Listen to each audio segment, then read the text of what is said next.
할머니, 정신줄 놓으시면 안 돼요. 제발요. 조금만 더 버티세요.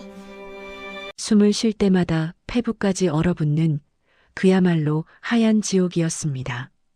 땔감을 줍던 12살 고아 소년 산이의 발길이 뚝 멈췄죠. 눈 위로 쑥 튀어나온 건 다름 아닌 사람의 보라색 손이었기 때문입니다.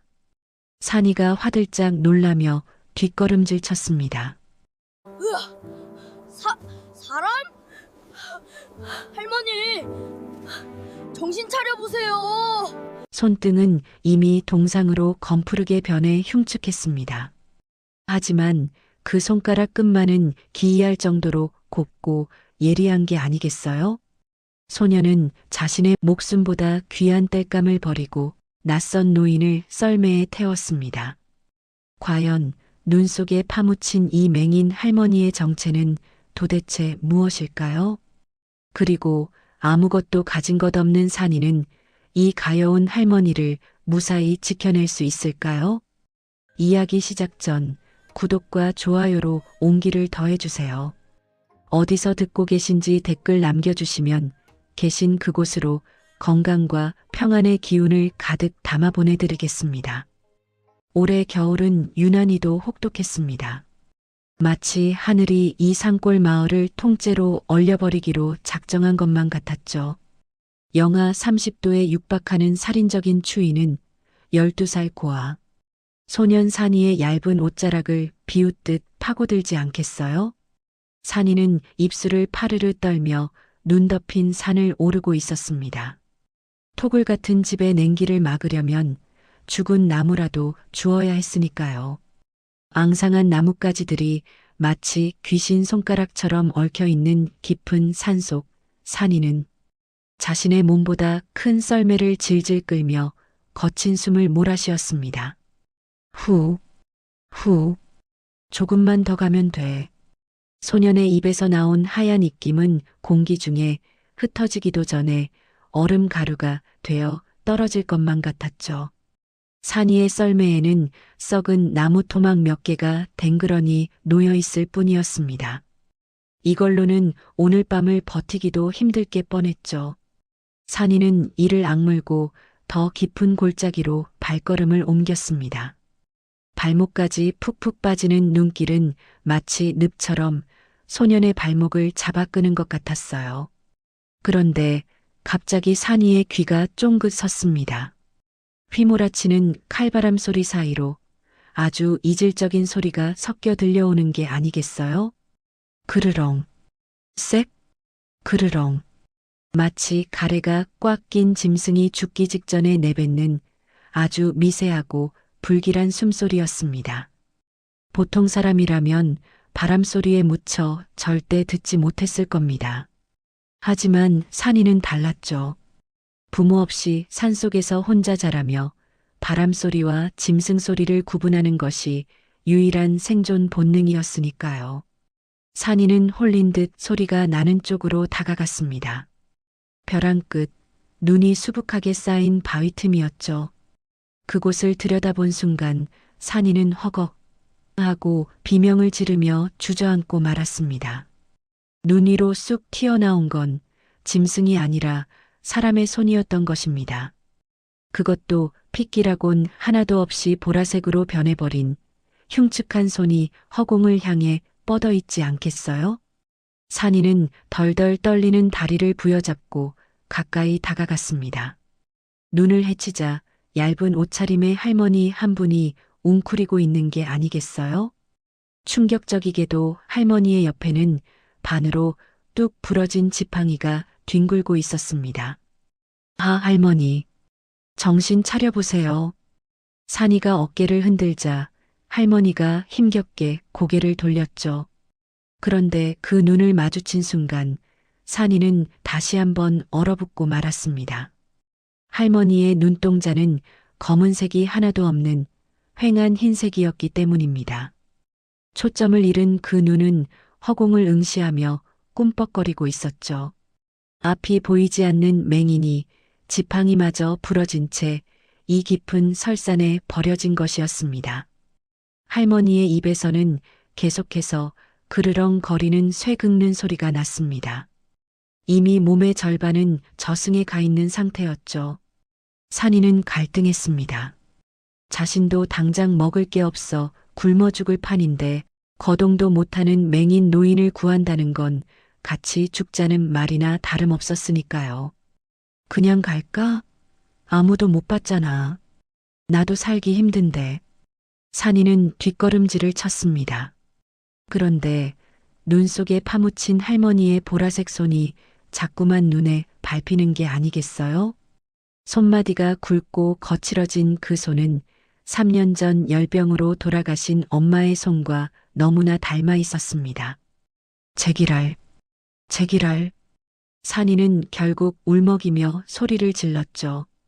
차마 발길이 떨어지지 않았던 겁니다. 산이는 썰매 위에 힘들게 모은 땔감들을 미련 없이 벼랑 아래로 굴려버렸어요. 나무가 굴러떨어지는 소리가 쿵, 쿵 하고 산을 울렸죠. 빈 썰매에 할머니를 태우는 산이의 손은 감각이 없을 정도로 차가웠습니다. 할머니, 꽉 잡으세요. 놓치면 우리 둘 다 죽어요. 산이는 칡넝쿨로 할머니의 몸을 썰매에 꽁꽁 묶었죠. 축 늘어진 할머니의 몸은 생각보다 훨씬 무거웠습니다. 으악! 산이는 짐승 같은 기합을 지르며 썰매를 끌기 시작했습니다.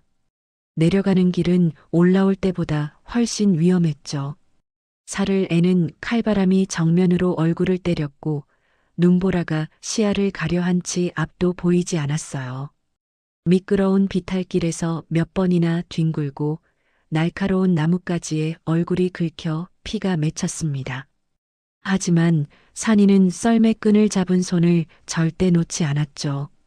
등 뒤에서 들려오는 할머니의 희미한 숨소리, 그르렁거리는 그 소리가 끊어지는 순간 자신의 세상도 끝날 것 같은 공포가 밀려왔기 때문입니다. 과연 산이는 이 죽음의 하얀 지옥을 무사히 빠져나갈 수 있을까요? 산이가 할머니를 업고 토굴 안으로 들어선 건 해가 뉘엿뉘엿 넘어가 사방이 어둑해질 무렵이었습니다. 겨우 바람만 막아놓은 산이의 집은 냉골이나 다름없었죠. 하지만 밖에서 몰아치던 하얀 지옥에 비하면 이곳은 그나마 사람의 온기가 머무는 유일한 안식처가 아니겠어요? 산이는 젖은 집단 위에 덜덜 떨고 있는 할머니를 조심스럽게 눕혔습니다. 할머니의 입술은 여전히 파랗게 질려 있었고 몸은 얼음장처럼 차가웠습니다. 추워, 추워. 할머니가 무의식 중에 내뱉는 신음소리가 산이의 가슴을 콕콕 찔렀습니다. 산이는 서둘러 아궁이에 불을 지피고 젖은 옷을 벗겨 자신의 마른 옷을 덮어드렸죠. 비록 소매가 짧고 기워 입은 누더기였지만 산이에게는 가장 아끼는 옷이었습니다. 방 안의 온도가 조금씩 오르자 산이는 부엌 한 구석으로 향했습니다. 깨진 항아리 뚜껑을 열자 바닥이 보일 정도로 조금 남은 쌀 한 줌과 말린 도라지 몇 뿌리가 나왔습니다. 그것은 산이가 지난 가을 내내 산을 뒤져 모은 말 그대로 생명줄이나 다름없는 식량이었죠. 산이는 잠시 망설였습니다. 이걸 먹으면 내일은 굶어야 하는데. 하지만 끙끙 앓고 있는 할머니를 보자 산이는 주저없이 쌀을 씻어 솥에 앉혔습니다. 도라지를 잘게 썰어 넣고 물을 한가득 부은 뒤 정성을 다해 죽을 끓이기 시작했죠. 보글보글 죽 끓는 소리가 적막한 토굴 안을 따뜻하게 채웠습니다. 구수하면서도 쌉싸름한 도라지 향기가 피어오르자 할머니의 거친 숨소리도 조금씩 잦아들더군요. 할머니, 좀 일어나 보세요. 뭐라도 드셔야 기운을 차리죠. 산이가 할머니를 부축해 일으켜 세웠습니다. 할머니는 휑한 눈을 끔뻑이며 힘겹게 입을 벌렸습니다.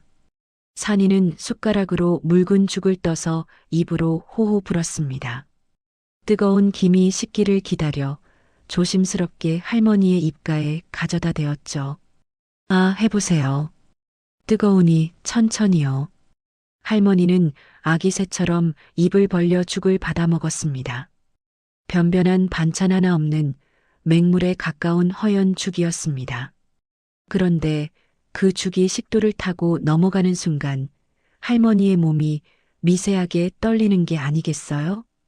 백소련은 평생을 대한민국 최고의 한의원 원장으로 살며 임금님 수라상 부럽지 않은 산해진미를 먹어본 사람이었습니다. 하지만 지금 눈먼 상태에서 이름 모를 소년이 떠먹여주는 이 볼품없는 죽은 달랐습니다. 그것은 단순한 음식이 아니었죠. 얼어붙은 내장을 녹이고 멈췄던 심장을 다시 뛰게 만드는 뜨거운 생명수처럼 느껴졌기 때문입니다. 목구멍을 타고 흐르는 따뜻한 기운에 백소련은 저도 모르게 눈시울이 붉어졌습니다. 세상에 이토록 달고 귀한 맛이 있었던가. 그녀는 살아야겠다는 의지를 이 묽은 죽 한 숟가락에서 다시 찾고 있었습니다. 할머니가 정신없이 죽을 받아먹는 동안 방 안에는 훈훈한 온기가 감돌았습니다. 산이는 할머니가 잘 드시는 모습만 봐도 배가 부른 것 같아 흐뭇한 미소를 지었죠. 그런데 바로 그때였습니다. 꼬르륵, 쿵. 정적을 깨고 마치 천둥소리 같은 굉음이 산이의 배에서 울려 퍼지는 게 아니겠어요? 그 소리는 너무나 크고 적나라해서 좁은 토굴 안을 쩌렁쩌렁 울릴 정도였습니다.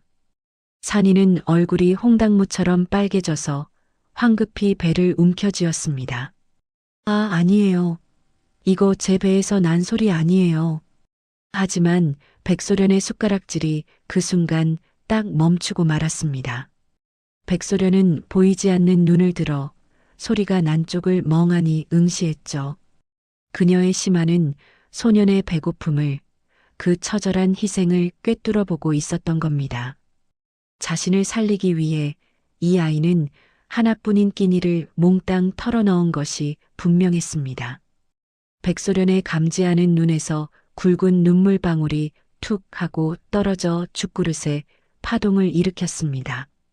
그녀는 떨리는 손을 허공으로 뻗어 산이의 거친 손을 더듬더듬 찾았습니다. 그 손은 나무 껍질처럼 거칠었고 뼈마디가 앙상했죠. 백소련은 산이의 손을 자신의 뺨에 갖다 대며 목이 메어 물었습니다. 아가, 너는 먹었느냐? 응? 내 밥은 남겨두고 나를 주는 것이냐? 산이는 아무 말도 할 수 없어 고개만 푹 숙였습니다. 그저 코를 훌쩍이며 눈물만 삼킬 뿐이었죠. 백소련은 숟가락을 내려놓고 산이를 와락 끌어안았어요. 피 한 방울 섞이지 않은 남남이 서로의 체온과 배고픔을 나누며 진짜 가족이 되어가는 순간이었습니다. 과연 이 가난하지만 따뜻한 밥상이 두 사람의 운명을 어떻게 바꿔놓게 될까요? 깊은 밤이 되자 토굴 안의 냉기는 더욱 매서워졌습니다. 아궁이에 지펴둔 불씨도 사그라들고 문틈 사이로 황소바람이 들이닥치기 시작했죠. 산이는 할머니에게 유일한 이불인 집단을 덮어주고 자신은 구석에 웅크려 잠을 청했습니다. 그런데 낮에 찬바람을 너무 많이 쐰 탓일까요? 산이의 가슴 깊은 곳에서부터 뜨거운 것이 울컥 치밀어 오르는 게 아니겠어요? 콜록, 콜록, 콜록. 단순한 기침이 아니었습니다.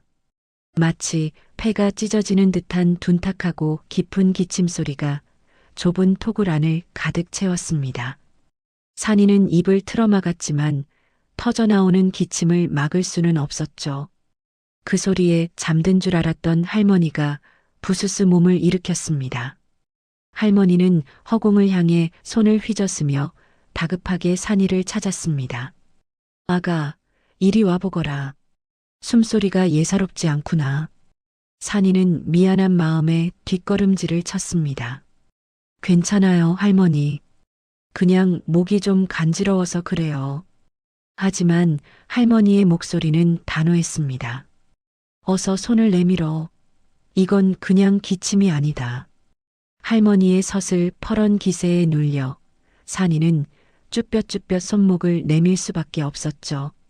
할머니의 손은 앙상하게 말라 있었고 중풍기가 있는지 덜덜 떨리고 있었습니다. 산이는 속으로 이 떨리는 손으로 뭘 하시려는 걸까 하고 생각했죠. 그런데 바로 그 순간이었습니다. 할머니의 세 손가락이 산이의 손목, 맥이 뛰는 자리에 닿자마자 기이한 일이 벌어졌습니다. 마치 거짓말처럼 그 심하던 손떨림이 딱 하고 멈추는 게 아니겠어요? 방금 전까지 힘없던 노인의 손은 온데간데 없고 마치 바위처럼 단단하고 묵직한 기운만이 산이의 손목을 감싸쥐었습니다. 그것은 맹인의 손이 아니었어요. 평생 사람의 생명을 다뤄온 명의의 기백이 서린 손이었죠. 한참 동안 눈을 감고 맥을 짚던 할머니의 미간이 찌푸려졌습니다. 그녀는 단순히 맥박만 느끼는 게 아니었습니다. 산이의 손바닥에 박힌 딱딱한 굳은 살과 손톱 밑에 낀 흙대, 그리고 혈관을 타고 흐르는 고단한 삶의 무게를 읽어내고 있었으니까요. 할머니는 산이의 손바닥을 거칠게 쓰다듬으며 나직이 한숨을 내쉬었습니다. 어린 것이 얼마나 모진 세월을 살았으면 맥이 이리도 거칠더냐. 폐에 화기가 가득 차서 피가 마를 지경이구나.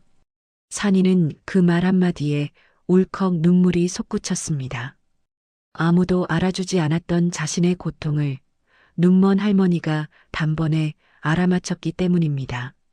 할머니는 산이의 손을 꼭 잡은 채 자신의 휑한 눈을 가리켰습니다. 아가, 내 눈이 왜 이리 된 줄 아느냐? 산이가 고개를 젓자 할머니는 쓸쓸하게 웃으며 말했습니다. 믿었던 피부치에게 배신을 당해 가슴에 불이 나서 눈까지 타버린 게다.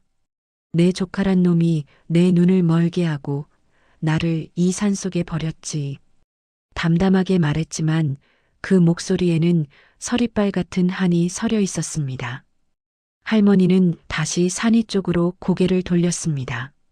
내 눈은 멀어서 세상은 못 보지만 내 병은 환히 보인다. 내가 너를 고쳐주마. 할머니는 산이에게 약초 자루를 가져오라고 했습니다. 산이가 가을 내내 캐둔 잡동사니 약초들이 우르르 쏟아졌죠. 할머니는 보지도 않고 오직 코끝의 감각만으로 약초들을 골라내기 시작했어요. 킁킁. 이건 곰팡내 나는 썩은 뿌리다. 버려라. 할머니의 손놀림은 거침이 없었습니다. 이 쌉싸름한 흙냄새. 이건 늙은 도라지로구나. 그리고 이 시큼한 향은 돌배고. 할머니는 순식간에 도라지와 돌배, 그리고 말린 귤 껍질을 찾아내 배합했습니다. 이것들을 달여 마시거라. 폐에 열을 내리고 가래를 삭히는 데는 이것만 한 게 없다. 산이는 반신반의하며 약탕기에 약초를 넣고 달였습니다. 잠시 후 좁은 토굴 안에 구수하면서도 달큰한 향기가 가득 찼어요. 후루룩. 산이는 뜨거운 약물을 단숨에 들이켰습니다. 쓰기만 할 줄 알았던 약은 의외로 목 넘김이 부드러웠고 마시자마자 뱃속이 뜨끈해지는 게 느껴졌죠. 그런데 정말 신기한 일이 벌어지지 않겠어요? 약 기운이 퍼지자마자 찢어질 듯 아프던 가슴의 통증이 씻은 듯이 사라진 것입니다. 그토록 산이를 괴롭히던 기침도 거짓말처럼 뚝 하고 멈췄습니다. 산이는 자신의 가슴을 어루만지며 놀란 눈으로 할머니를 바라보았어요. 눈앞에 있는 이분은 그냥 버려진 노인이 아니었습니다. 자신의 목숨을 구해줄 하늘이 보내준 귀한 인연임이 틀림없었죠. 산이는 끓어오르는 존경심을 담아 할머니의 무릎 앞에 넙죽 엎드렸어요. 할머니, 정말 기침이 안 나와요. 진짜 의원님이셨군요. 백소련은 보이지 않는 눈으로 미소 지으며 산이의 머리를 투박하게 쓰다듬었습니다. 이날 밤 두 사람 사이에는 피보다 진한 신뢰가 싹트기 시작했어요. 하지만 이 평화가 그리 오래가지 못할 것임은 아직 아무도 몰랐습니다. 그 시각 산이가 사는 눅눅한 토굴과는 공기부터가 완전히 달랐어요. 발자국 소리조차 꿀꺽 삼켜버리는 차가운 대리석 바닥이 끝없이 깔려 있고 코를 찌르는 인위적인 소독약 냄새가 진동하는 곳이었죠. 그 넓고 화려한 방 한가운데 악어보다 더한 거짓 눈물을 흘리는 한 남자가 앉아 있는 게 아니겠어요? 바로 백소련의 하나뿐인 조카이자 고모를 몰아내고 병원의 실권을 장악한 야심가 최태호였습니다. 그는 수많은 카메라와 기자들의 플래시 세례를 받으며 금방이라도 쓰러질 듯한 표정으로 인터뷰를 진행하고 있었습니다. 최태호의 연기력은 그야말로 나무주연상 감이었습니다. 그는 붉게 충혈된 눈으로 카메라 렌즈를 똑바로 응시하며 떨리는 목소리를 쥐어짜내기 시작했죠. 치매를 앓고 계신 고모님이 요양원으로 모시던 중에 갑자기 차 문을 열고 사라지셨습니다. 이 추운 날씨에 길을 잃으셨으니 이 못난 조카는 억장이 무너집니다. 제발 살아만 계셔 주십시오. 그는 말을 잇지 못하겠다는 듯 고개를 떨구며 오열했습니다. 그 모습을 지켜보던 사람들은 세상에 둘도 없는 효자라며 혀를 찼겠지만 사실 그건 철저하게 계산된 쇼에 불과했어요. 그는 품에서 하얀 비단 손수건을 꺼내 눈가를 꾹꾹 눌러 닦았습니다. 사람들은 그가 눈물을 닦는다고 생각했겠지만 그 손수건에는 소름 끼치는 비밀이 하나 숨겨져 있었어요. 평소 지독한 결벽증이 있는 최태호가 자신의 안경에 묻은 먼지나 더러운 것을 닦을 때만 사용하는 물건이었거든요. 그는 지금 눈물을 닦는 게 아니라 자신의 얼굴에 묻은 가식적인 연기의 흔적을 혹은 늙은 고모를 생각하며 느낀 혐오감을 닦아내고 있었던 겁니다. 손수건 너머로 비치는 그의 인매는 슬픔은커녕 비릿한 웃음을 참느라 실룩거리고 있었으니까요. 컷! 수고하셨습니다.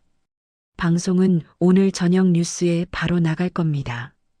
방송사 PD의 사인이 떨어지자마자 최태호의 표정이 순식간에 돌변하는 게 아니겠어요?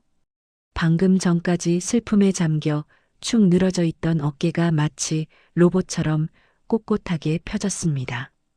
그는 눈가에 맺힌 가짜 눈물을 손가락으로 거칠게 훔쳐내며 옆에 서 있던 비서를 향해 손가락을 까딱거렸습니다. 야, 김 비서. 지금 당장 주가 확인해봐. 고모 실종 기사 나가고 얼마나 올랐어? 그의 목소리에는 물기 하나 없이 오직 돈을 향한 탐욕스러운 갈증만이 묻어나고 있었습니다. 비서가 태블릿을 내밀며 30%가 급등했다고 보고하자 최태호는 그제야 참았던 웃음을 터뜨렸습니다. 크아, 역시 예상대로야. 늙은이가 사라지니까 경영권 안정됐다고 개미들이 떼거지로 몰리는구나. 최태호는 병원장 의자에 거만하게 기대앉아 콧노래를 흥얼거렸죠. 고모 백소련이 평생을 바쳐 피땀으로 일군 이 거대한 병원이 드디어 온전히 자신의 차지가 된 순간이었으니까요. 그는 창밖으로 보이는 서울의 화려한 야경을 내려다보며 자신이 이 도시의 왕이라도 된 듯한 착각에 빠져들고 있었습니다. 하지만 마냥 즐거울 수만은 없었나 봅니다.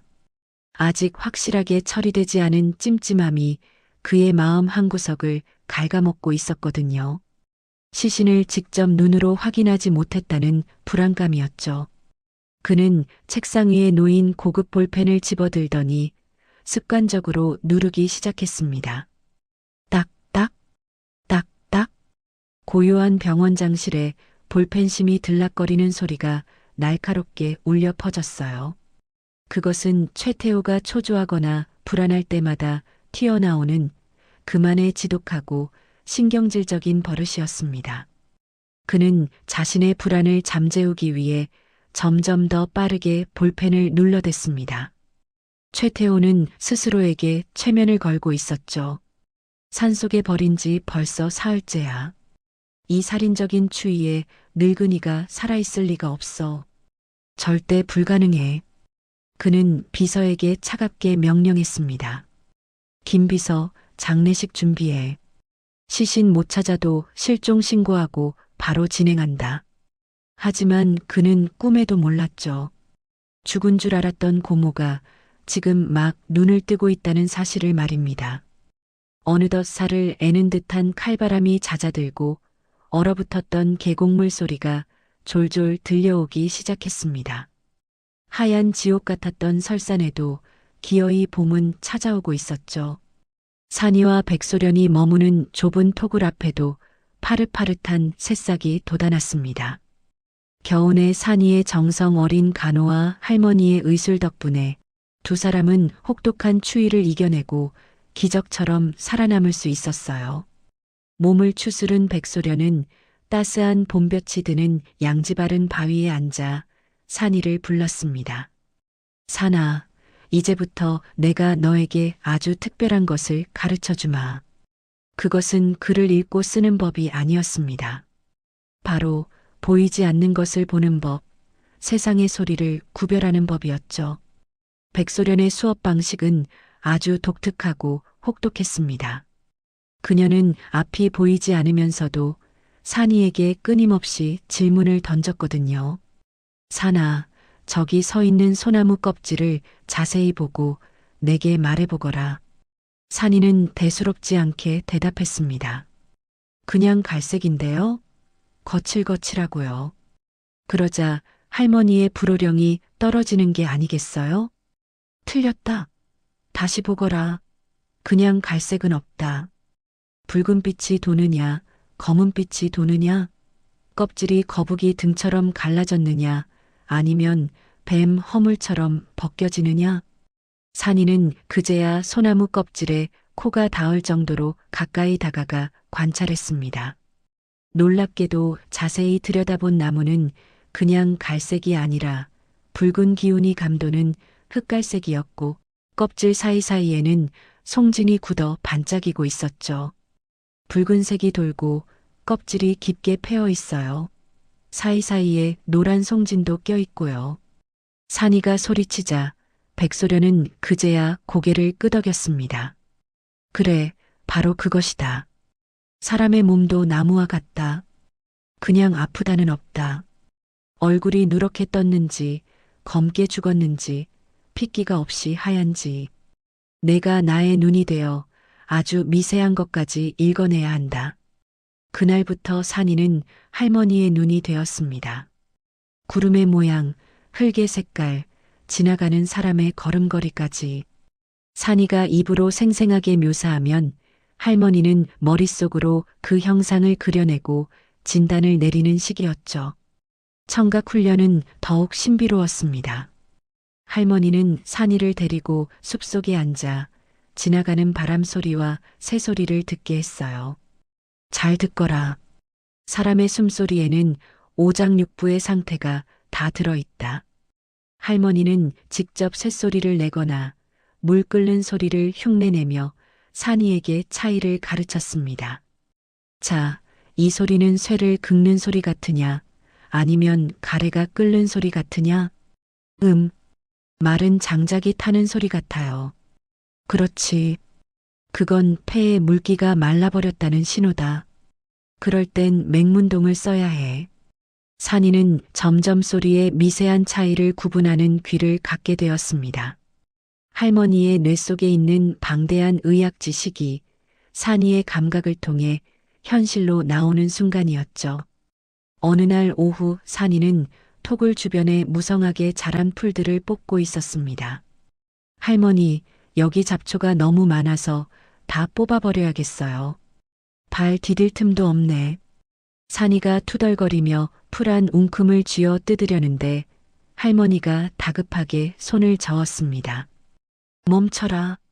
그건 잡초가 아니다. 네. 이거 그냥 길가에 널린 풀인데요. 백소련은 산이가 잡고 있던 풀의 냄새를 맡더니 엄한 목소리로 꼬짖는 게 아니겠어요? 이건 질경이라는 것이다. 마차가 지나가는 길에서도 살아남을 만큼 질기다고 해서 붙은 이름이지. 오줌이 안 나올 때 쓰면 막힌 것을 뚫어주는 귀한 약초다. 산이는 머쓱해서 머리를 극적였습니다. 백소련은 산이의 손을 꼭 잡고 진지한 얼굴로 말을 이었습니다. 산아, 명심해라. 이 세상에 잡초는 없다. 아직 사람들이 그 쓰임새와 이름을 모를 뿐 모든 풀은 저마다의 약성을 품고 태어나는 법이다. 할머니의 말은 단순히 풀에 대한 이야기가 아니었습니다. 부모 없이 버려져 마을 사람들에게 재수 없는 거지 취급을 받으며 살아온 산이의 가슴을 쿵 하고 울렸거든요. 산이의 눈시울이 붉어졌습니다. 자신이 아무짝에도 쓸모없는 잡초인 줄 알았는데 할머니는 귀한 약초라고 말해주고 있었으니까요. 너도 그렇단다, 산아. 백소련은 보이지 않는 눈으로 산이를 응시하며 따뜻하게 말했습니다. 너는 버려진 아이가 아니다.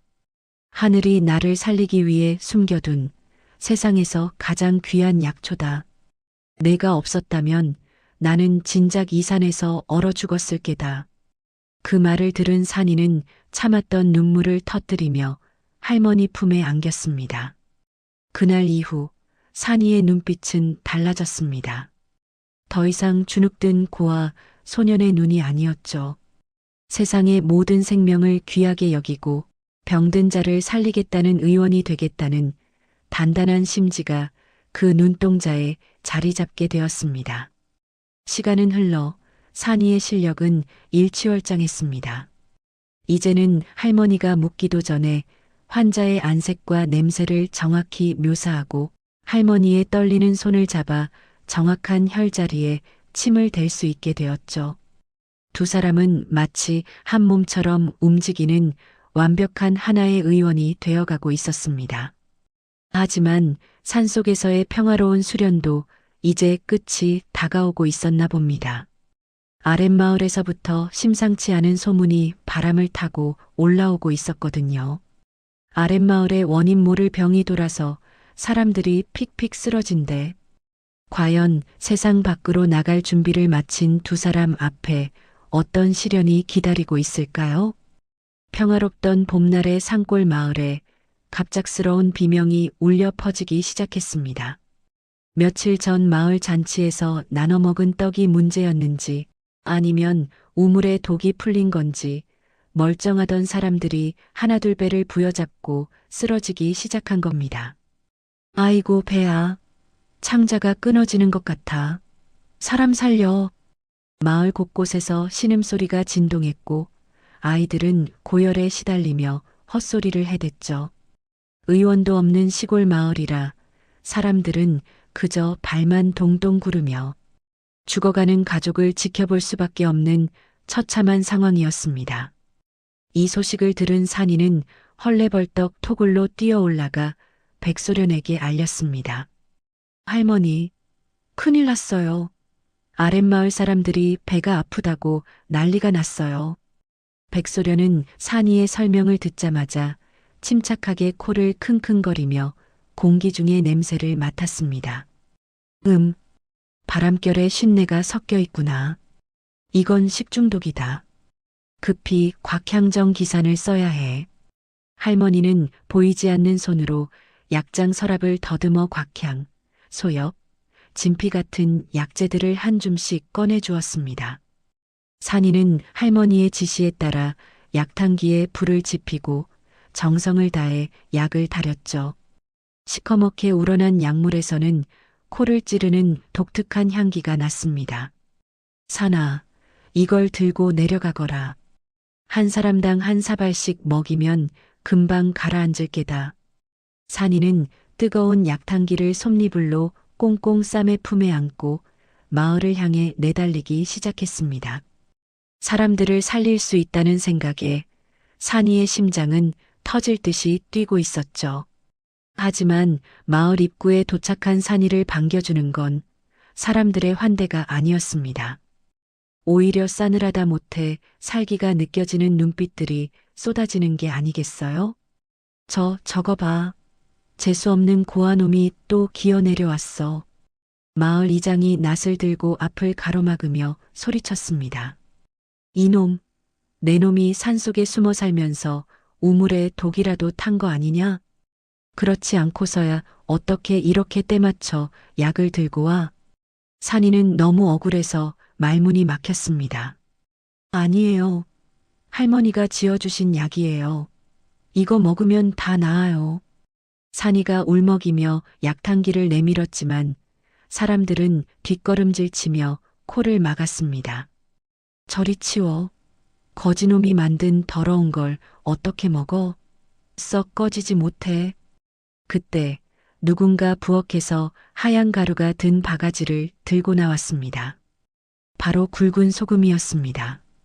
에이, 재수옴 붙었네. 귀신은 물러가라. 마을 안악들이 산이를 향해 소금을 냅다 뿌려대기 시작했죠. 따가운 소금 알갱이가 산이의 눈과 얼굴을 사정없이 때렸습니다. 산이는 눈을 질끈 감고 고개를 숙였지만 사람들의 멸시는 멈추지 않았습니다. 건장한 청년 하나가 산이의 어깨를 거칠게 밀쳤고 산이는 중심을 잃고 비틀거리다 그만 돌부리에 걸려 넘어지고 말았습니다. 안 돼. 쿠당탕. 산이는 흙바닥에 처박히며 무릎이 깨지고 말았습니다. 찢어진 바지 사이로 시뻘건 피가 배어나왔고 쓰라린 통증이 밀려왔죠. 하지만 산이는 자신의 무릎을 감싸쥐는 대신 품속에 안고 있던 약탕기부터 황급히 확인하는 게 아니겠어요? 다행히 두꺼운 솜니불 덕분에 약탕기는 깨지지 않고 온전했습니다. 휴, 다행이다. 진짜 다행이야. 산이는 안도의 한숨을 내쉬며 깨진 무릎에서 흐르는 피보다 약탕기가 무사한 것이 더 기쁜 듯 약탕기를 볼에 비볐습니다. 자신은 소금 세례를 맞고 피를 흘려도 괜찮지만 아픈 사람들을 살릴 약만은 지켜야 한다는 그 간절한 마음. 그것은 12살 아이가 감당하기엔 너무나 가혹하고 슬픈 무게였습니다.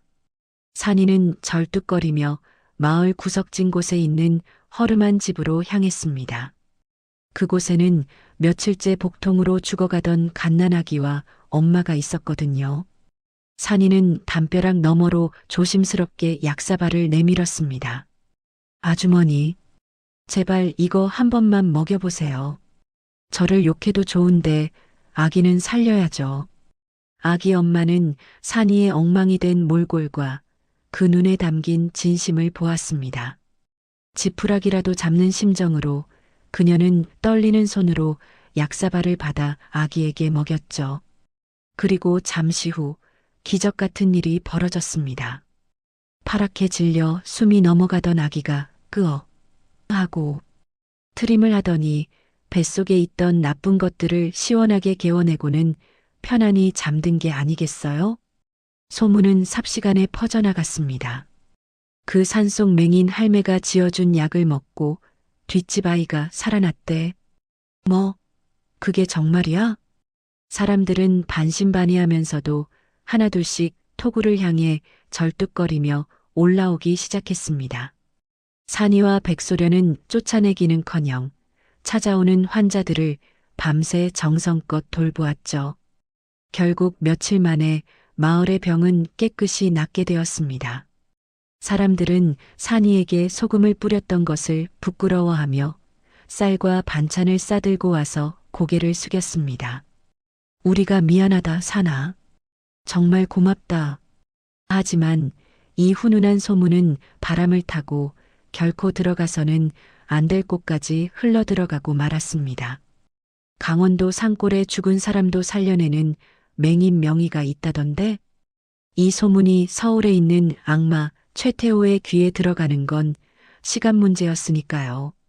소문은 발이 달린 것도 아닌데 천리박 서울까지 순식간에 날아들었나 봅니다. 백년 한방병원 원장실, 최태호의 귀에 거슬리는 이야기가 꽂혔거든요. 강원도 두매산골에 죽은 사람도 살려내는 눈먼 할미가 있다. 게다가 옆에는 똘똘한 꼬마 녀석이 붙어 다닌다. 최태호는 들고 있던 위스키 잔을 탁자에 거칠게 내려놓았습니다. 불안한 예감이 그의 척추를 타고 차갑게 기어올랐죠. 설마 했지만 그 눈먼 할미와 꼬마라는 조합이 너무나 공교로웠으니까요. 그는 즉시 뒷골목에서 잔뼈가 굵은 해결사 박 실장을 호출했습니다. 박 실장, 지금 당장 강원도로 내려가. 소문의 그 늙은이가 누군지 확인해. 최태호는 박 실장의 눈을 똑바로 쳐다보며 손가락으로 목을 긋는 신용을 했어요. 만약 내 고모가 맞다면 쥐도 새도 모르게 처리하고 와. 이번엔 실수하면 내 목이 날아갈 줄 알아.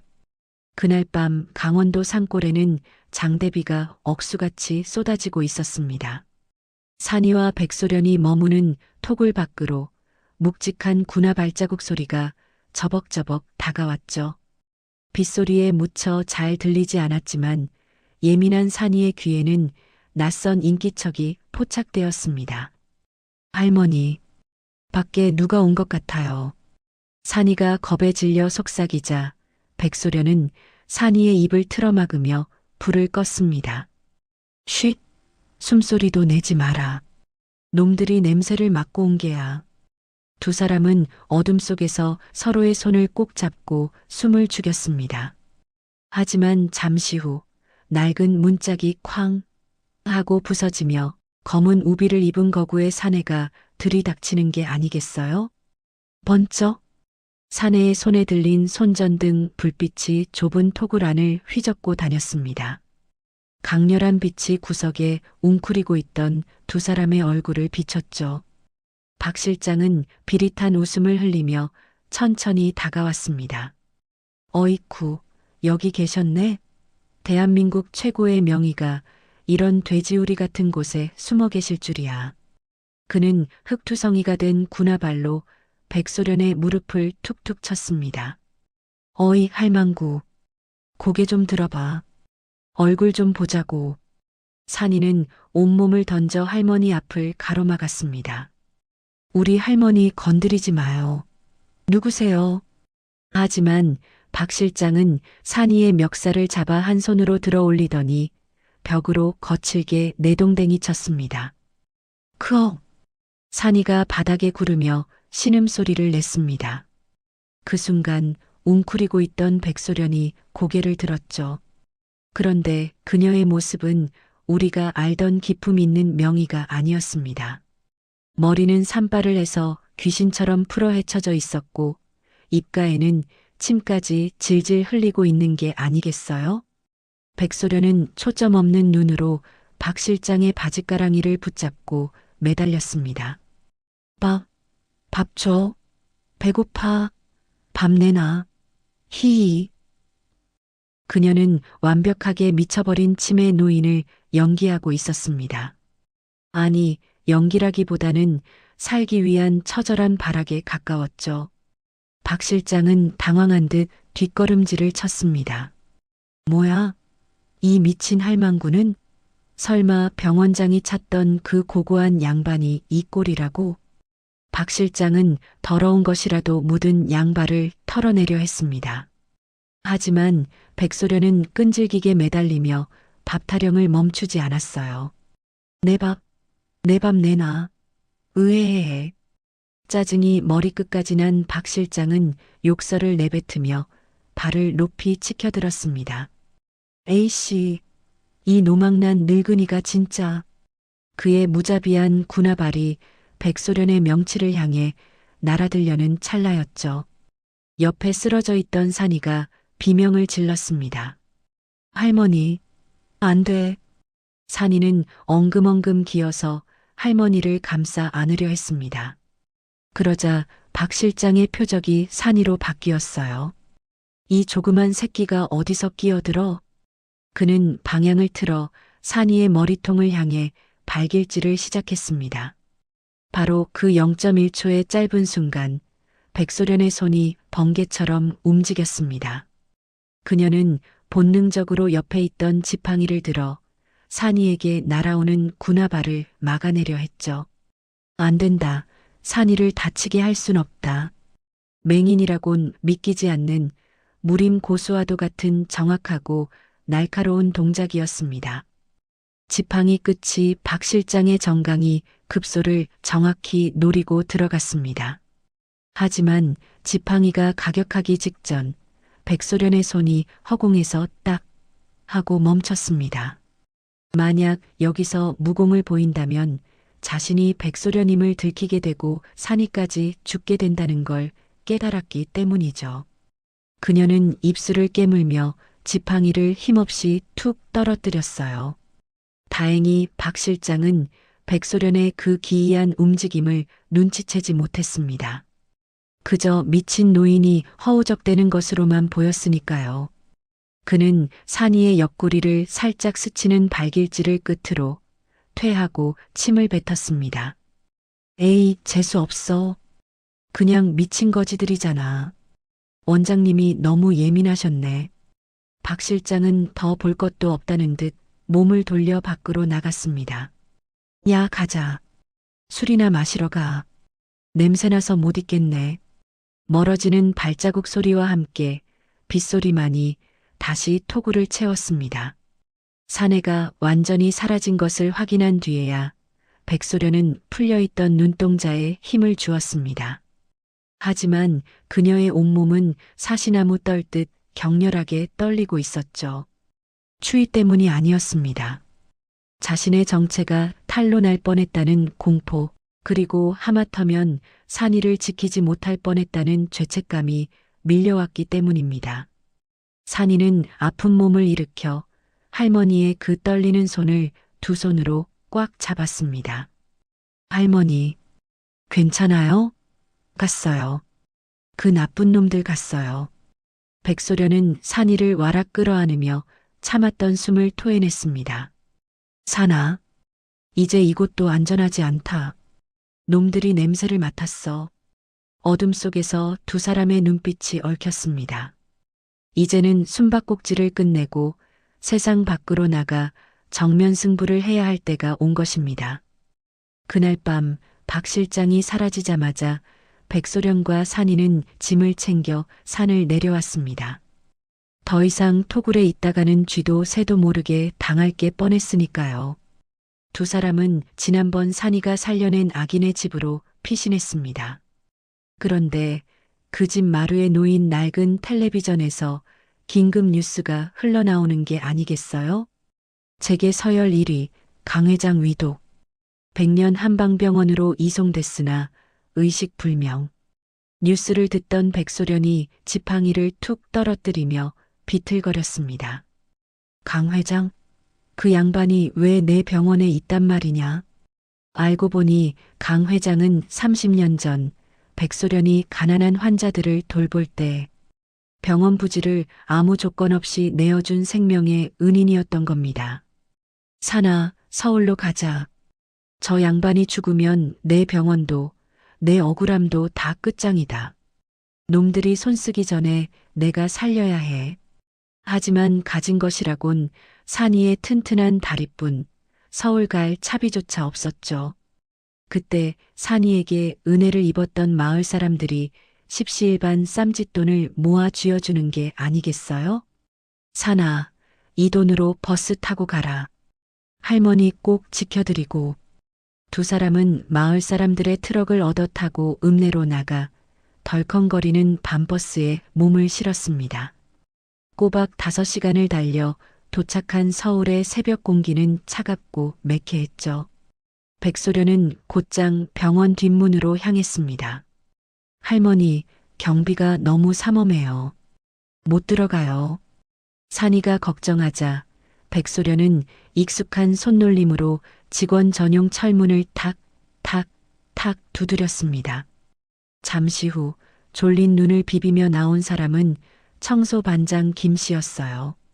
김 씨는 백소련의 목소리를 듣자마자 귀신이라도 본 듯 입을 틀어막으며 주저앉았습니다. 세상에, 원장님, 살아계셨군요. 최 원장이 장례까지 치른다고 했는데. 백소련은 김 씨의 손을 잡고 다급하게 부탁했죠.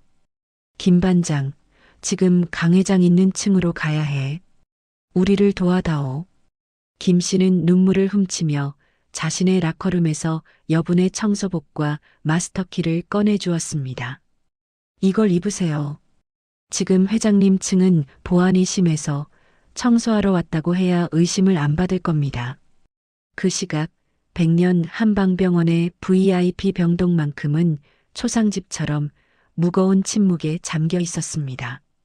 제게 서열 1위 강 회장의 심장이 언제 멈출지 모르는 일촉즉발의 상황이었거든요. 병실 안에는 대한민국에서 내노라 하는 양방, 한방 의사들이 모두 모여 있었지만 그 누구도 명쾌한 답을 내놓지 못하고 있었습니다. 최첨단 MRI와 CT 촬영을 수십 번이나 반복했지만 기계는 그저 원인 불명이라는 차가운 결과만 뱉어낼 뿐이었죠. 강 회장의 얼굴은 이미 흑빛으로 변해 있었고 호흡기에 의지한 채 가쁜 숨만 몰아쉬고 있는 게 아니겠어요? 지켜보던 가족들의 속은 새까맣게 타들어가고 있었습니다. 이때 병원장 최태호가 결단을 내린 듯 의료진을 향해 소리쳤습니다. 더 이상 지체할 수 없습니다. 당장 수술실로 옮기세요. 개복해서 직접 확인해야 합니다. 다른 의사들이 기겁하며 말렸죠. 원장님, 환자의 혈압이 너무 낮습니다. 지금 배를 열었다가는 수술대 위에서 돌아가실 수도 있어요. 하지만 최태호의 눈에는 환자의 생명보다 자신의 병원에서 회장이 죽었을 때 닥쳐올 주가 폭락과 비난 여론만이 어른거리고 있었나 봅니다. 닥치세요. 내가 책임집니다. 어차피 이대로 두면 죽습니다. 뭐라도 해봐야 할 거 아닙니까? 그는 자신의 무능을 덮기 위해 위험천만한 도박을 강행하려 하고 있었던 것이었죠. 한편 마스크를 쓰고 청소부로 변장한 두 사람은 청소 카트를 밀며 삼엄한 경비를 뚫고 엘리베이터에 올랐습니다. 산이의 심장은 쿵쾅거려 터질 것만 같았죠. 들키면 바로 경찰서로 끌려갈 게 뻔했으니까요. 하지만 백소련은 태연했습니다. 산아, 쫄지 마라. 우리는 청소하러 온 게다. 병원장의 더러운 욕심까지 싹 다 치워버리러 온 거야. 다행히 병원 직원들은 위독한 회장 때문에 정신이 팔려 구석에서 걸레질하는 늙은 청소부와 꼬마에게는 눈길조차 주지 않았습니다. 두 사람은 마침내 최상층 VIP 병동 앞까지 도착할 수 있었죠. 잠시만요. 수술실 들어가기 전에 마지막으로 소독 좀 하겠습니다. 산이가 굵은 목소리를 흉내내며 경호원들을 막아서는 기지를 발휘했죠. 경호원들이 주춤하는 사이 백소련이 날렵하게 병실 문을 열고 안으로 미끄러져 들어갔습니다. 병실 안은 각종 기계음으로 가득 차 있었어요. 비, 비, 비. 규칙적이지만 힘없는 심전도 소리가 강 회장의 꺼져가는 생명을 알리고 있었죠. 산이는 침대에 누운 강 회장의 모습을 보고 입을 다물지 못했습니다. 텔레비전에서 보던 호랑이 같은 기세는 온데간데 없고 마치 말라비틀어진 나뭇가지처럼 앙상하게 변해 있었으니까요. 백소련은 침대 머리맡으로 다가가 떨리는 손으로 강 회장의 손목을 잡았습니다. 하지만 그녀의 표정이 순식간에 굳어지는 게 아니겠어요? 맥이 잡히지 않는다. 이미 기운이 목구멍까지 넘어갔어. 일각이 여삼추였습니다. 곧 최태호와 의료진이 수술 침대를 끌고 들이닥칠 시간이었거든요. 백소련은 다급하게 산이의 어깨를 잡았습니다. 산아, 지금부터 내가 내 눈이다. 정신 똑바로 차리고 내가 묻는 말에 대답해라. 실수하면 저 양반도 죽고 우리도 죽는다. 산이는 마른 침을 꿀꺽 삼키며 고개를 끄덕였습니다. 네, 할머니. 말씀하세요. 회장의 얼굴색을 봐라. 무슨 색이냐? 노란색이냐, 검은색이냐? 산이는 눈을 크게 뜨고 강 회장의 얼굴을 살폈습니다. 조명 아래 비친 회장의 얼굴은 기괴할 정도로 창백했지만 입술 주변은 달랐습니다. 얼굴은 하얀데 입술이 보라색이에요. 마치 블루베리를 으깨 바른 것처럼 시퍼래요. 백소련의 미간이 찌푸려졌습니다. 입술이 자색이다? 심장이 막혔구나. 그럼 혀를 봐라. 혀가 말려 있느냐? 산이가 조심스럽게 회장의 입을 벌려보았습니다. 아니요. 혀는 멀쩡한데 혀 밑에 시커먼 핏줄이 지렁이처럼 퉁퉁 불어 있어요. 혀 밑 혈자리가 막혔군. 마지막이다. 산아, 회장의 귀 뒤를 봐라. 귓불 바로 뒤쪽 움푹 파인 곳. 산이는 재빨리 강 회장의 머리를 옆으로 돌리고 귀 뒤를 확인했습니다. 처음에는 아무것도 없는 줄 알았죠. 하지만 머리카락을 들추자 소름 끼치는 징후가 발견되었습니다. 할머니, 있어요. 콩알만한 붉은 반점이 있어요. 색깔이 엄청 진해요. 피멍 든 것처럼요. 그 말을 들은 백소련이 역시 하며 무릎을 쳤습니다. 독이다. 이건 병이 아니라 독이야. 급성 중독으로 심장의 혈이 꽉 막힌 게다. 개복 수술을 했다가는 피가 터져서 즉사했을 거야. 백소련은 품속에서 낡은 가죽 주머니를 꺼냈습니다. 그 안에는 그녀가 목숨보다 아끼는 봉황 무늬가 새겨진 황금 침통이 들어 있었죠. 그녀는 길이가 한 뼘이나 되는 가늘고 긴 장침을 꺼내 들었습니다. 손끝의 감각을 최대로 끌어올리는 그녀의 모습은 방금 전까지의 청소부가 아닌 천하의 명예 그 자체였습니다. 산아, 시간이 없다. 놈들이 오기 전에 뚫어야 한다. 내 손을 인중으로 이끌어라. 산이가 할머니의 차가운 손목을 잡으려는 순간 복도 끝에서 요란한 발자국 소리와 함께 최태호의 고함 소리가 들려왔습니다. 뭐? 청소부들이 병실에 들어갔다고? 당장 끌어내. 과연 두 사람은 들이닥치는 악마들보다 먼저 회장에 막힌 숨통을 틔울 수 있을까요? 최태호의 고함 소리가 병실 문을 뚫고 들어왔습니다. 마치 저승사자가 문을 두드리는 듯한 공포가 밀려왔지만 백소련과 산이는 그 소리를 듣지 못했습니다. 두 사람은 이미 세상의 소음이 차단된 그들만의 완전한 몰입 속에 있었으니까요. 산이는 식은땀이 흐르는 손으로 할머니의 차가운 손목을 단단히 감싸쥐었습니다. 할머니, 제가 잡았어요. 바로 여기 코 밑 인중이에요. 처음에는 할머니의 손끝이 파르르 떨렸습니다.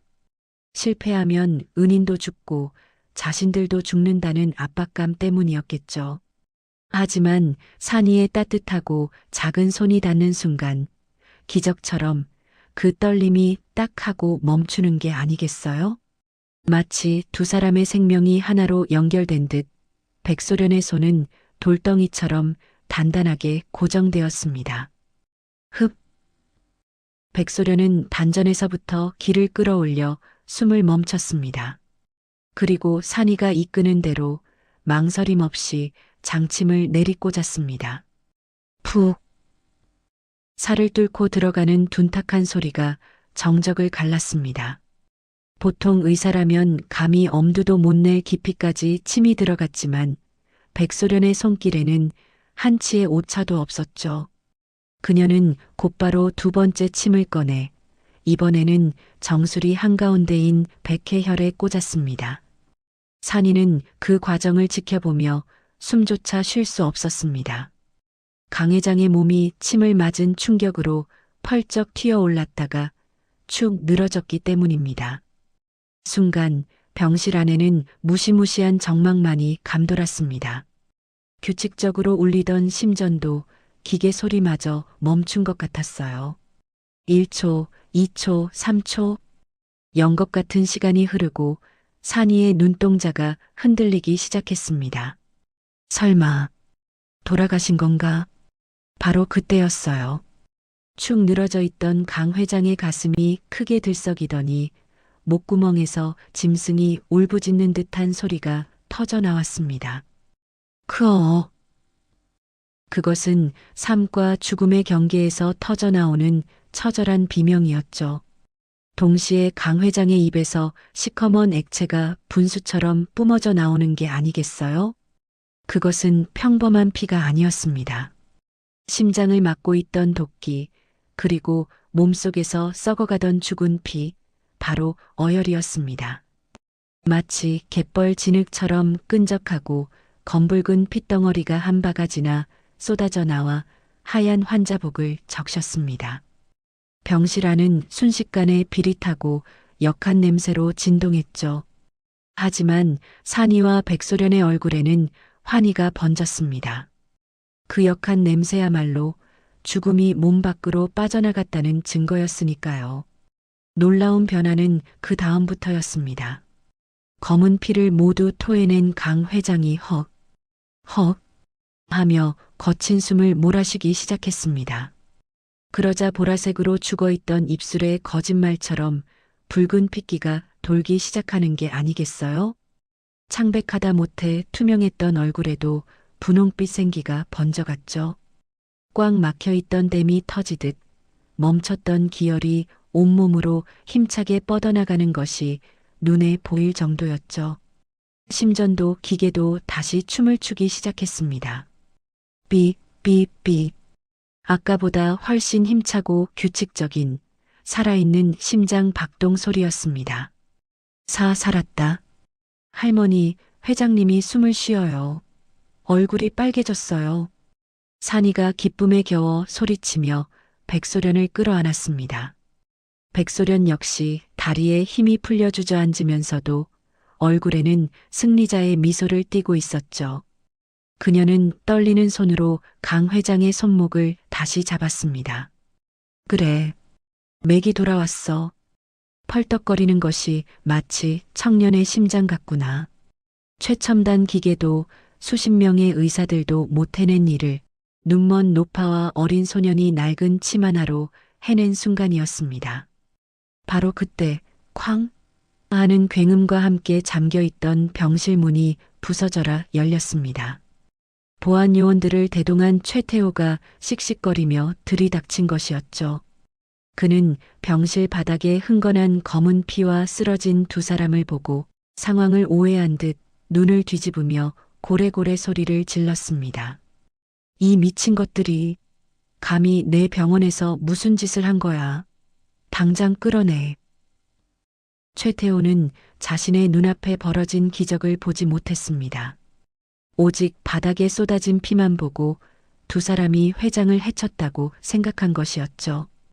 보안 요원들이 곤봉을 들고 산이와 백소련을 향해 달려들었습니다. 과연 막 깨어난 강 회장은 이 난장판 속에서 생명의 은인을 알아볼 수 있을까요? 멈춰라. 보안 요원의 곤봉이 산이의 머리통을 박살내기 직전 병실을 쩌렁쩌렁 울리는 호통 소리가 터져 나왔습니다. 놀랍게도 그것은 침대 위에 누워있던 강 회장의 목소리였습니다. 검은 피를 토해내고 정신이 돌아온 강 회장이 있는 힘을 다해 보안 요원의 팔을 낚아챈 것이죠. 회장님? 최태호와 의료진이 혼비백산하여 강 회장에게 달려들었습니다. 회장님, 정신이 드십니까? 맙소사, 바이탈이 돌아왔어. 병실 안은 순식간에 아수라장이 되었습니다. 모든 시선이 기적적으로 살아난 강 회장에게 쏠린 바로 그 찰나의 순간이었죠. 백소련이 산이의 손을 꽉 잡으며 낮게 속삭였습니다. 산아, 지금이다. 뛰어라. 산이는 할머니의 손을 잡고 열려진 뒷문으로 몸을 날렸습니다. 거기서 저 거지들 잡아. 뒤늦게 최태호가 고함을 질렀지만 두 사람은 이미 비상구 계단을 미친 듯이 뛰어내려가고 있었습니다. 심장이 터질 것 같았지만 멈출 수 없었죠. 병원 밖으로 나온 두 사람은 빗속을 뚫고 시외버스 터미널까지 죽을 힘을 다해 달렸습니다. 가까스로 서울을 빠져나왔지만 서울 하늘 아래 두 사람이 숨을 곳은 어디에도 없었죠. 결국 그들은 남은 짐과 결정적인 증거들을 챙기기 위해 위험을 무릅쓰고 다시 강원도 산골 토굴로 돌아와야만 했습니다. 그 시각 악마 같은 최태호가 가만히 있을 리가 없었어요. 그는 병원 CCTV를 돌려보다가 청소부의 정체가 바로 자신의 고모와 산이라는 것을 눈치채고 말았습니다. 이 쥐새끼 같은 것들이 감히 내 병원에 제 발로 기어들어와? 그는 즉시 해결사들에게 전화를 걸어 잔인한 명령을 내렸습니다. 강원도로 가서 싹 다 태워버려. 흔적도 남기지 마. 그날 밤 산이의 토굴 주변으로 시커먼 그림자들과 매캐한 휘발유 냄새가 스며들기 시작했습니다. 타닥, 타닥. 처음에는 마른 장작이 타는 소리인 줄 알았습니다. 하지만 순식간에 화르륵 하는 굉음과 함께 입구 쪽에서 시뻘건 불길이 혀를 날름거리며 쳐들어오는 게 아니겠어요? 놈들이 토굴 입구에 기름을 붓고 불을 지른 거였어요. 오래된 집과 나무로 지어진 토굴은 그야말로 불쏘시개나 다름없었죠. 삽시간에 시커먼 연기가 방 안을 가득 채웠고 숨을 쉴 때마다 뜨거운 열기가 폐부로 훅 들어왔습니다. 콜록, 콜록, 할머니, 불이야. 일어나세요. 산이는 자고 있던 백소련을 흔들어 깨웠지만 이미 불길은 퇴로를 막고 무서운 속도로 천장까지 집어삼키고 있었습니다. 백소련은 보이지 않는 눈으로 허공을 더듬으며 비명을 질렀어요. 산아, 책, 내 의학 서적과 침통, 그것부터 찾아야 해. 그녀에게 그 물건들은 단순한 도구가 아니었습니다. 자신의 정체를 증명하고 빼앗긴 병원을 되찾을 유일한 증거이자 목숨줄이었으니까요. 산이는 연기 속을 기어다니며 타다 남은 가구들 사이에서 할머니의 보따리를 찾아냈습니다. 그런데 바로 옆에 산이가 평생을 보물처럼 간직해온 낡은 액자가 놓여 있는 게 아니겠어요? 바로 돌아가신 부모님이 환하게 웃고 있는 유일한 사진이었습니다. 산이의 손이 순간 멈칫했습니다. 불길은 점점 거세져 석가래가 무너져 내리기 직전이었죠. 할머니를 업고 뛰려면 짐은 딱 하나밖에 들 수 없었어요. 부모님의 사진이냐 아니면 할머니를 살릴 침통이냐. 산이의 눈에서 닭똥 같은 눈물이 주르륵 흘러내렸습니다. 이 사진이 타버리면 이제 엄마 아빠의 얼굴을 영원히 볼 수 없게 되니까요. 하지만 산이는 이를 악물었습니다. 엄마 아빠, 죄송해요. 저는 살아있는 할머니를 살릴게요. 산이는 피눈물을 머금고 사진을 불길 속으로 던져버렸습니다. 그리고 할머니의 황금 침통과 의학 서적을 품속 깊이 찔러 넣었죠. 우지끈. 천장을 받치고 있던 기둥 하나가 쓰러지며 불똥이 비 오듯 쏟아졌습니다. 더 이상 지체할 시간이 없었습니다. 산이는 젖은 이불을 뒤집어 쓰고 백소련에게 등을 내밀었습니다. 할머니, 제 목 꽉 잡으세요. 떨어지면 죽어요. 백소련은 산이의 등 뒤에서 흐느꼈습니다. 어린 것이 자신 때문에 부모의 사진을 태우는 것을 그 타는 냄새로 알아챘기 때문이죠. 산이는 할머니를 업고 입술이 터지도록 깨물며 시뻘건 불기둥이 치솟는 입구를 향해 돌진했습니다. 으악! 소년의 처절한 기합 소리가 화마를 뚫고 울려 퍼졌습니다. 산이가 할머니를 업은 채 불타는 문지방을 뛰어넘어 눈밭으로 굴러떨어지는 순간이었죠. 쿠르르, 쾅! 거대한 굉음과 함께 토굴이 완전히 무너져 내렸습니다. 조금만 늦었어도 두 사람은 저 뜨거운 잔해 속에 파묻혀 한 줌의 재가 되었을 겁니다. 산이는 그을린 얼굴로 거친 숨을 몰아쉬며 무너진 집을 멍하니 바라보았습니다. 부모님의 추억이 잿더미로 변해 사라지는 순간이었지만 그의 품속에는 할머니를 지킬 황금 침통이 뜨겁게 빛나고 있었습니다. 할머니, 우리 살았어요. 이제 안 죽어요. 산이의 말에 백소련은 소년의 까맣게 탄 등을 어루만지며 하염없이 눈물을 흘렸습니다. 며칠 뒤 서울 백년 한방병원의 대회의실은 수백 명의 취재진으로 발 디딜 틈이 없었습니다. 기적적으로 의식을 되찾은 강 회장의 긴급 기자회견이 열리는 날이었거든요. 단상에 오른 병원장 최태호는 언제 그랬냐는 듯 뻔뻔한 얼굴로 마이크를 잡고 거짓말을 늘어놓고 있었습니다. 회장님의 회복은 저희 병원의 최첨단 의료 시스템과 제 지극한 정성이 만들어낸 기적입니다. 자연 치유된 것이나 다름없죠. 그는 카메라 앞에서 선한 미소를 지으며 자신의 주가를 올리는 데에만 혈안이 되어 있었어요. 사람들은 그의 연기에 속아 박수를 치고 플래시는 쉴 새 없이 터졌습니다. 바로 그때 회견장 뒷문이 쾅 하고 열리며 장내가 술렁이기 시작했습니다. 입구에는 마치 화마와 싸우고 돌아온 전사처럼 그을린 옷을 입은 백소련과 산이가 서 있었습니다. 머리카락은 불에 타 헝클어졌고 얼굴은 숯검정 투성이었지만 두 사람의 눈빛만은 형형하게 빛나고 있었죠. 최태호는 두 사람을 보자마자 사색이 되어 소리쳤습니다. 경비 뭐 하는 거야? 저 미친 거지들을 당장 끌어내. 보안 요원들이 달려들려 하자 백소련이 지팡이로 바닥을 쿵 하고 내리찍으며 일갈했습니다. 누가 감히 내 병원에서 주인을 쫓아내느냐? 그 서슬퍼런 기세에 눌려 달려오던 요원들도 주춤거리며 멈춰 설 수밖에 없었습니다. 최태호는 당황한 기색을 감추려 애쓰며 주머니에 손을 넣고 볼펜을 신경질적으로 누르기 시작했습니다. 딱, 딱, 딱, 딱. 고요해진 회견장에 볼펜 소리가 날카롭게 울려 퍼졌죠. 백소련은 보이지 않는 눈을 들어 소리가 나는 쪽을 정확히 응시하며 싸늘하게 웃었습니다. 여전하구나, 태호야. 거짓말을 하거나 불안할 때면 볼펜을 딱딱거리는 그 천박한 버릇 말이다. 최태호의 손이 감전된 듯 멈췄습니다. 뭐라고? 당신 누구야? 그는 끝까지 시치미를 때려 했지만 등줄기에는 식은 땀이 흐르고 있었죠. 백소련은 산이의 도움을 받아 단상 앞으로 천천히 걸어나갔습니다.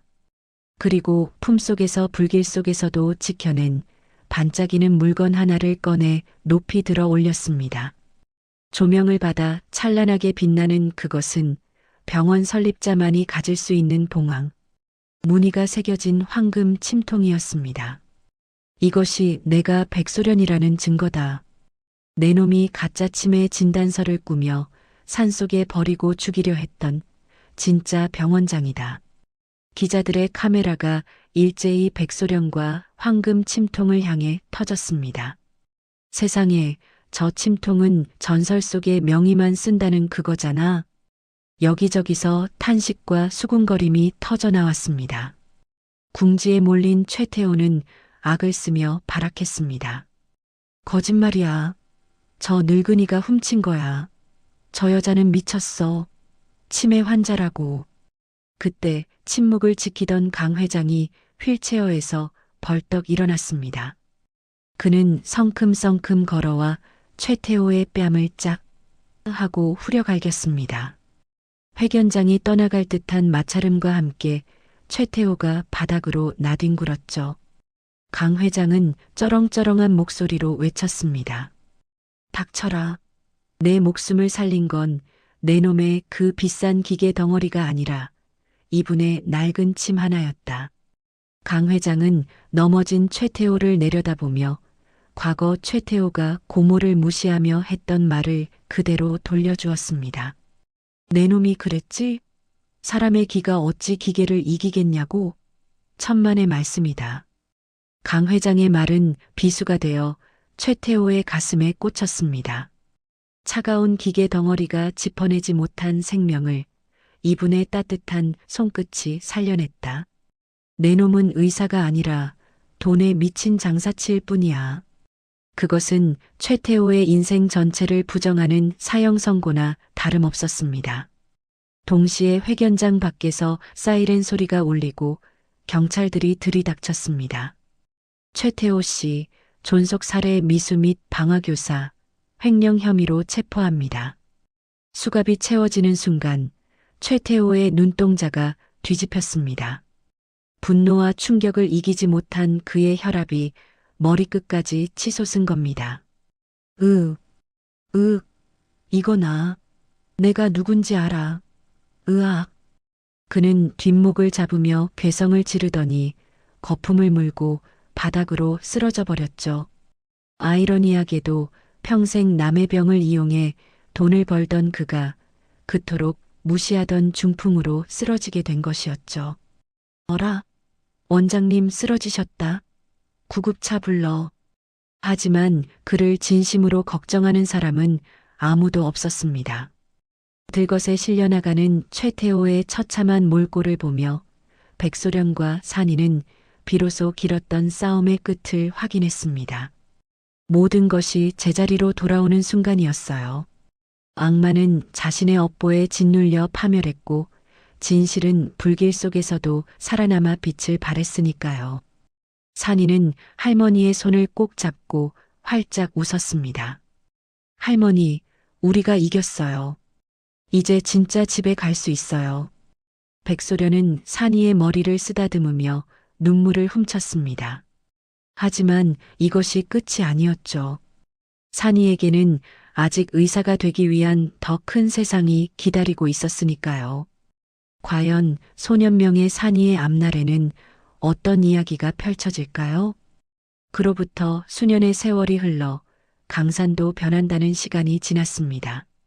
서울의 거대했던 백년 한방병원은 이제 전문 경영인의 손에 맡겨져 투명하게 운영되고 있었죠.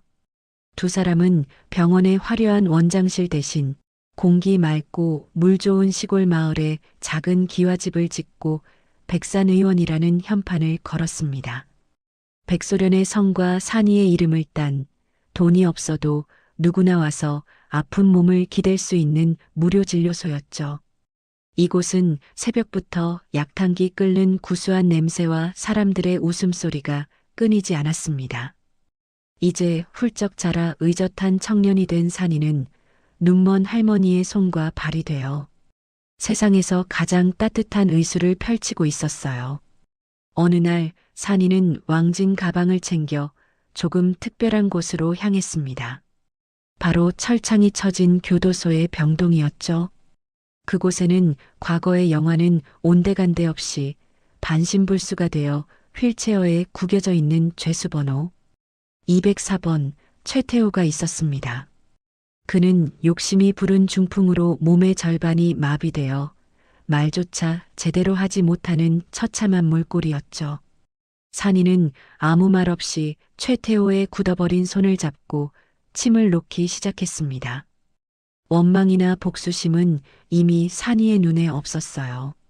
오직 환자를 긍휼히 여기는 의원의 눈빛만이 있을 뿐이었죠. 산이의 따뜻한 손길이 닿자 최태호의 초점 없는 눈에서 굵은 눈물이 주르륵 흘러내렸습니다.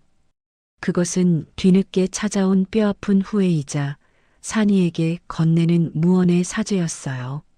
계절이 바뀌어 따스한 봄이 찾아왔을 때 이별의 순간도 소리 없이 다가왔습니다.